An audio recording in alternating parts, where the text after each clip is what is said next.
All right. I would like to introduce our next speaker, Professor Ronald Styron of the University of South Alabama.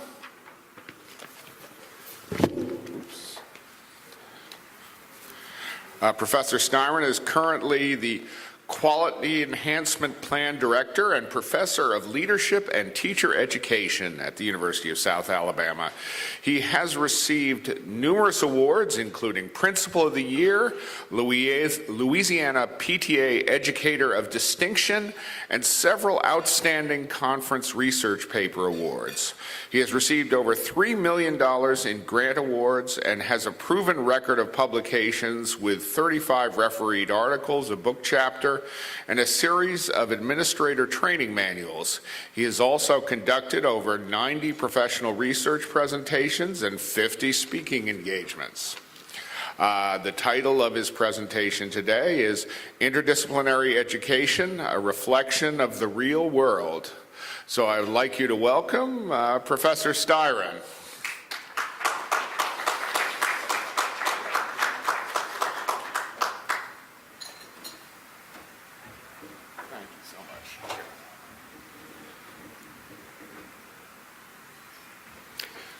Well, thank you. It's a pleasure to be here this morning. I wanted to start out and just give you a background of how I have gotten to where I am today in terms of this journey towards interdisciplinary education. I started out, as Dr. Gill mentioned, as a K-12 administrator, and I remember back in the 80s, collectively employers coming to our school district and saying that we were not producing the type of graduates that they needed. We were producing graduates who knew stuff, new content, new information, but they didn't have the kind of skills they were looking for. They were looking for people who could think on their feet, make decisions, communicate well with others, and I think that was one of the initiatives, one of the things that got us started in terms of moving to where we are today. 11 years ago, I left the K-12 world and I became a professor of leadership at the University of Southern Mississippi, and that continued that journey in working with school administrators and trying to impart to them the importance of preparing people for the real world. I mean, if we believe that our purpose is to prepare people to have meaningful lives and gainful employment, then I think we have to keep in mind the type of programs that we're using to prepare them. Most recently, I've become Quality Enhancement Plan Director at the University of South Alabama, so I'm working with the entire university now to develop strategies for improving student achievement that surround critical thinking, collaboration, creativity, the type of skills that we think employers are looking for in our graduates.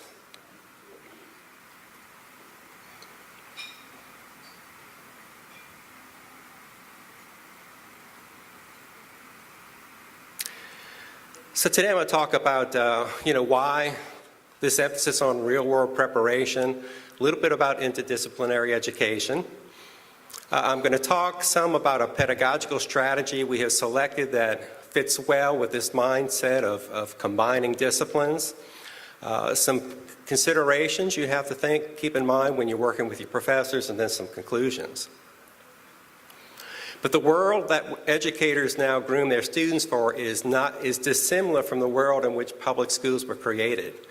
You know, public schools in the United States were created around an assembly line mentality. You know, if you can visualize every little station, people had a particular job to complete, and at the end, the automobile rolled off the assembly line as a completed model. We adopted that in education. So in essence, every classroom was a station where students floated through, their head was filled with particular knowledge, and then they would walk out of the doors as some completed student. We know that doesn't work today. When we talk about thinking skills, there's so many different definitions that how we've defined it at South Alabama has to deal specifically with Bloom's taxonomy of thinking skills.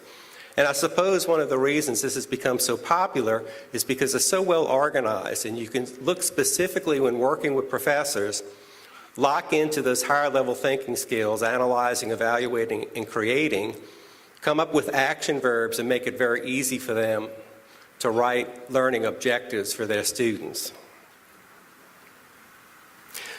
We also know that, real-world problems don't normally fall within orderly disciplinary categories, and neither do their solutions.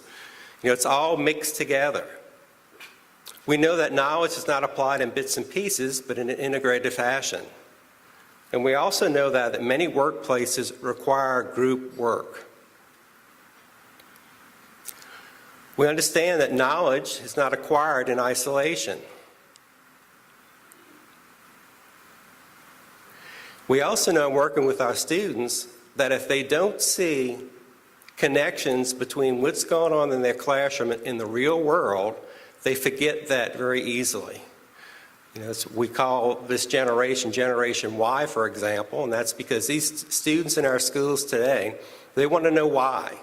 And if we're not prepared to give them the why and connect it with the real world, then again, they turn off.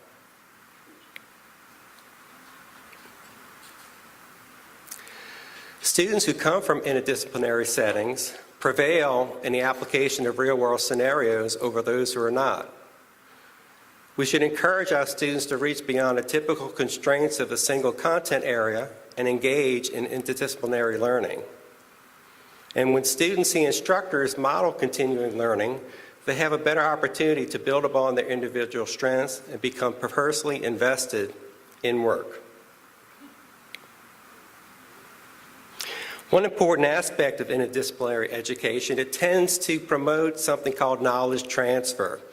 This is a concept that Grant Wiggins and Jay McTeague developed through something called understanding by design, which is predicated on the assumption that by teaching students meaningful skills in such a way that it stimulates higher order thinking, they'll be able to transfer that knowledge over to other scenarios. So just training them in one specific skill set, as a rule, doesn't work as well as broadening that skill set so that they can apply it to other situations as they run into those situations.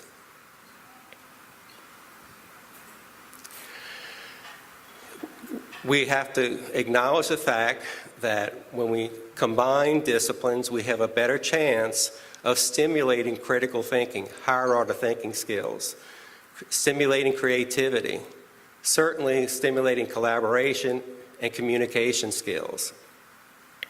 And most recently, we have a report from employers in the United States who rank critical thinking, creativity, collaboration, and communication as more important than basic knowledge. And again, this hit home with me. I have my son began work at Disney World a few years ago, and it was very obvious to me that they didn't care a whole lot about what he knew in terms of content, so to speak. They felt, we'll teach you what you need to know, but we need people who can work together, who can present themselves well, who can think on their feet, and we will groom them to be the type of employees that we want.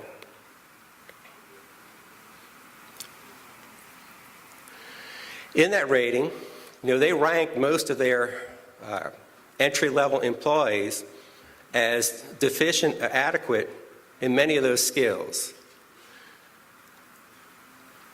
And very few employers said they hired people who had deficiencies in the areas of critical thinking, creativity, collaboration, and communication. So I think the message is there. I think the message is clear that we need to turn out students who are able to function at those higher levels if they're going to have gainful employment and have meaningful lives when they graduate from our universities. The need for interdisciplinary education has developed primarily as a result of the growth of knowledge, fragmented scheduling, and maintenance of curricular relevance.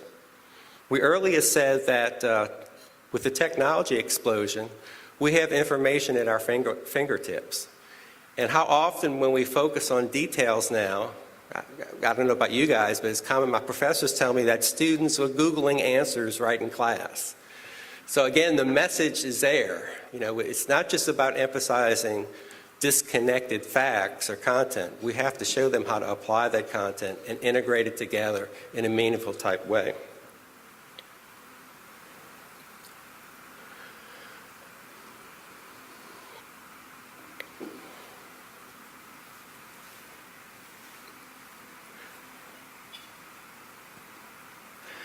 There's a conceptual framework that works well with interdisciplinary education, and it's based on this model of backward design. Backward design really started, again, back in the 80s with the work of Stephen Covey. I'm sure everyone has read that book, 7 Habits of Highly Effective People. He talked about starting with the end in mind. And that morphed in the early 2000s into a pedagogical strategy called backward design, where you first think, when you design your curriculum, about the desired results. What do you want your students to be able to do? And you work backwards. Once you know what you want your students to be able to do, then you come up with assessments, ways that you will know that they can achieve what you think they should be able to do. And you end up planning the instruction and the content. And again, I'm speaking from experience, 11 years in the professorate now, I can tell you we obsess over content. And we very seldomly get to that point of showing students how to apply the content. So this model of thinking first in terms of what we want students to be able to do works well if you're going to develop some type of interdisciplinary model at your place. It's also reinforced by this be, know, do model, which can serve as the conceptual framework for your programs, where again you're asking what type of people do you want your students to be? What do you want to be able to do? And then the content, what do you want them to be able to know? Now we've zoomed in, there's a number of different pedagogical strategies and that work well with interdisciplinary education. At South Alabama, we looked at different methods of collaborative learning, cooperative learning, inquiry-based learning, and the professors there seemed to feel that team-based learning was the model that would work best at our university. And team-based learning is a concept that was developed by a business professor, Dr. Larry Michelson, about 12 years ago. And we found that it's working well in those courses that are using interdisciplinary strategies. And it's based on this idea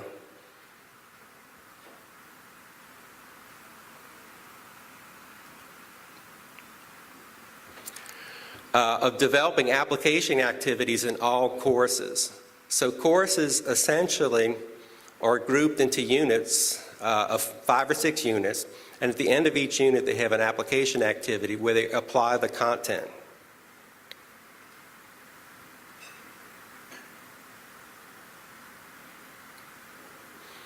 Team-based learning zooms in on having teams that are formed throughout a semester so the groups don't change. They have a readiness assurance process, something called an individual test, an IRAT, and a team test, which is a TRAT. So that's a check that students have mastered the content. They have application activities, and they have something called peer review. Something that has really attracted us to team-based learning as opposed to many forms of collaborative learning is the rule would be when you ask students if they like to work in groups, they probably would tell you no. And the reason why they would say that is in many cases students felt that 1 or 2 in every group would do all the work and the other members of the group would do nothing. And they said, well, this isn't fair. Everybody got the same grade. Some people coasted, or conversely, people in a group would not work and the brighter students got lower grades. Team-based learning has peer evaluation, which is part of the grade whereby team members evaluate each other at least twice a semester. Team-based learning, the idea that students stay together in that team, mobilizes peer pressure. So if someone is not preparing for the lessons, the other members of the team are going to get on those students, or if they're missing classes. And we have found that attendance has improved because of use of this strategy. The other part of team-based learning that helps encourage everyone to pull their weight are the individual tests. You not only have team tests, but you have individual tests. So for that student who decides they're going to coast, they're going to do poorly on the individual tests, they're going to do poorly on the peer evaluations, so they're not going to get the same grade as those students who are working harder.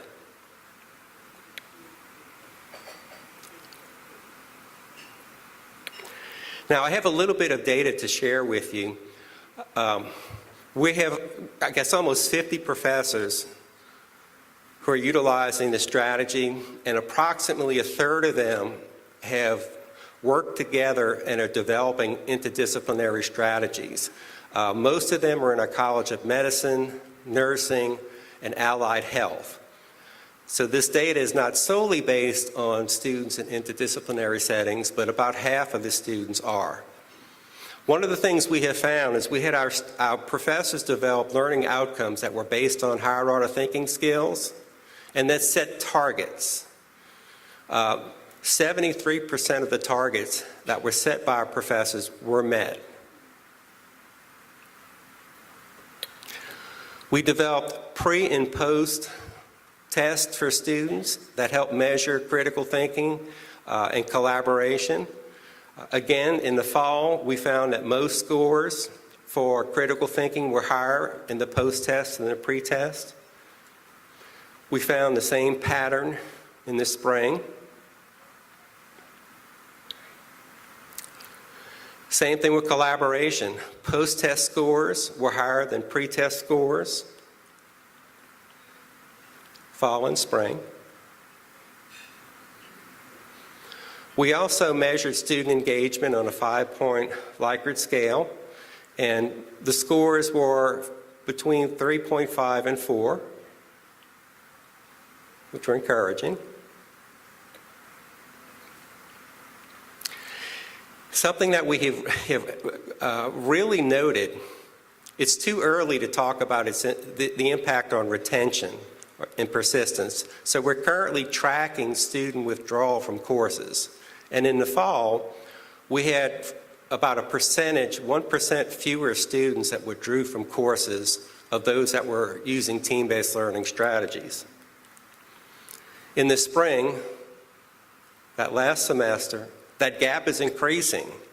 So we're hoping that this will continue, and team-based learning using this strategy will be a way of helping students persist and complete their degree. Now, something that we really need to consider that I think we don't in many cases is this idea of team teaching. It's hard to conceptualize an effective interdisciplinary model that doesn't have some form of team teaching. But team teaching has some difficulties we need to realize. I mean, in many cases, we get bogged down in logistical issues. Individual team members, when I say team members, professors, have difficulty working together. They cite a lack of time for collaboration, lack of training, overlapping rules, inadequate funding. These are all things that we have to consider. And it really, the solution has to deal with professional development. We have many proven strategies that we know work, but we're forgetting about the most important part, which is providing development for our professors. We're assuming in many cases that they're just, I don't know, by osmosis, getting the information. So I think as leaders, we have to provide structures that facilitate this type of teaming, which translates into training. Now, it's an incredible challenge. I've been talking to my colleagues about the challenges involved in professional development, professors teaching classes. The logistical issues are just amazing. It seems like in many cases we all agree that this is the strategy we should be adopting and using, but we get bogged down in who's going to get the credit hours, how are we going to split them up, who's going to pay for what classroom are we going to use, what building, something was broken, who's going to pay for it. You know, so it's interesting that we all, in many cases, agree on the value of the concept, but we can't get past those basic issues that have to deal with those that I just mentioned.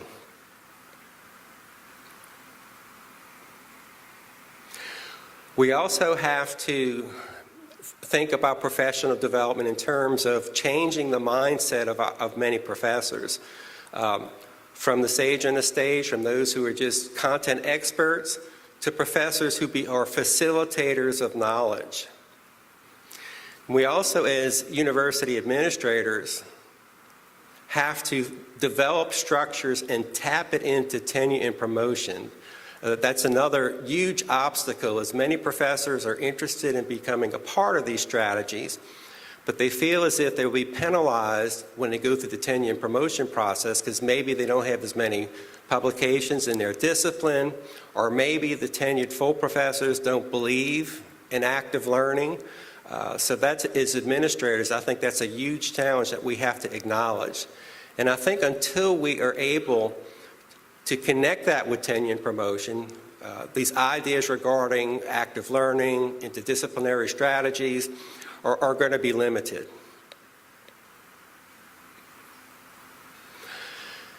So overall, my conclusions, when you develop interdisciplinary structures, you want to be sure to have application activities that mirror real-world events. You want to remember that your real-world learning should not be focused on isolated educational experiences. You want to integrate them together. You have to have this idea or believe in it, because if you don't truly think that you're better preparing students to deal with the challenges of today's world, then this whole strategy is not going to go anyplace. And the final conclusion, again, I'm going back to that idea of professional development and training. We can't expect people to do something differently unless we've provided them with the proper training. One of my best friends constantly quotes Einstein, who said that's one of the definitions of insanity is doing the same thing and expecting different results. And that concludes my presentation. Thank you so much for your attention.